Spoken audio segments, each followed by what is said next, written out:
संकटांवर मात करण्यासाठी, जीवनात समृद्धी आणण्यासाठी आणि आपली स्वप्न पूर्ण करण्यासाठी आता आपल्याला साथ देतील शुभरत्न। आर्थिक, प्रापंचिक, राजकीय आणि शारीरिक भरभराटीसाठी आजच आपल्या राशीचं शुभरत्न परिधान करा। 5 पिढ्यांपासून विश्वासाची परंपरा। शुभरत्न केंद्र AH मोतीवाला, नेहरू चौक, महाराष्ट्र बँकेसमोर, निपाणी।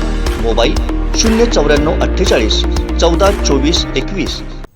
राहुल गांधींवर देशद्रोहाचा गुन्हा दाखल करायला हवा। पाकिस्तान आणि राहुल गांधी एकच आहेत असा घणाघात आमदार नितेश राणेंनी केलाय। पाहुयात कणकवलीतील पत्रकार परिषदेत काय म्हणालेत नितेश राणे।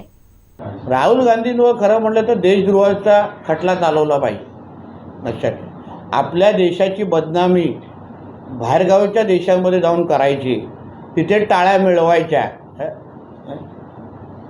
हे देशद्रोहासारखंच आहे। म्हणून राहुल गांधींवर खरं म्हणजे देशद्रोहाचा गुन्हा चालवला पाहिजे, खटला टाकला पाहिजे। कारण हे जेवढं पाकिस्तान आपल्यावर द्वेष करतं तेवढंच राहुल गांधी आपल्या देशावर द्वेष करायला लागले आहेत। कारण का पाकिस्तान आणि राहुल गांधींची भाषा एकच आहे। म्हणून त्याच्यावर पण देशद्रोहाचा खटला चालवा।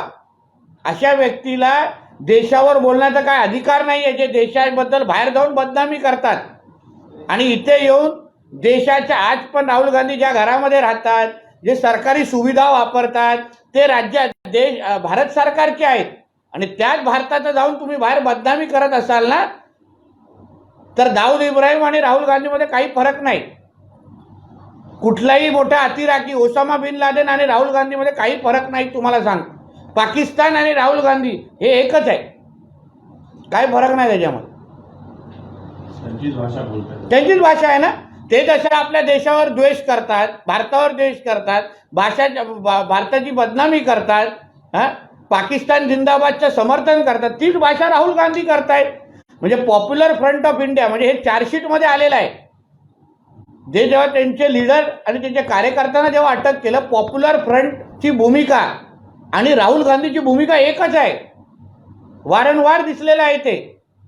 म्हणजे राहुल गांधीवर पण ह्याचा खटला चालवला पाहिजे, सेडिशन चार्ज लावला पाहिजे त्यांच्यावर, देशद्रोहाचा खटला। आमचे दिवसभरातले सर्व अपडेट्स, ताज्या घडामोडी आणि थेट लाईव्ह पाहण्यासाठी सबस्क्राईब करा, लाईक करा कोकणचं नंबर 1 महा चॅनल कोकण 7 लाईव्हचं YouTube चॅनल।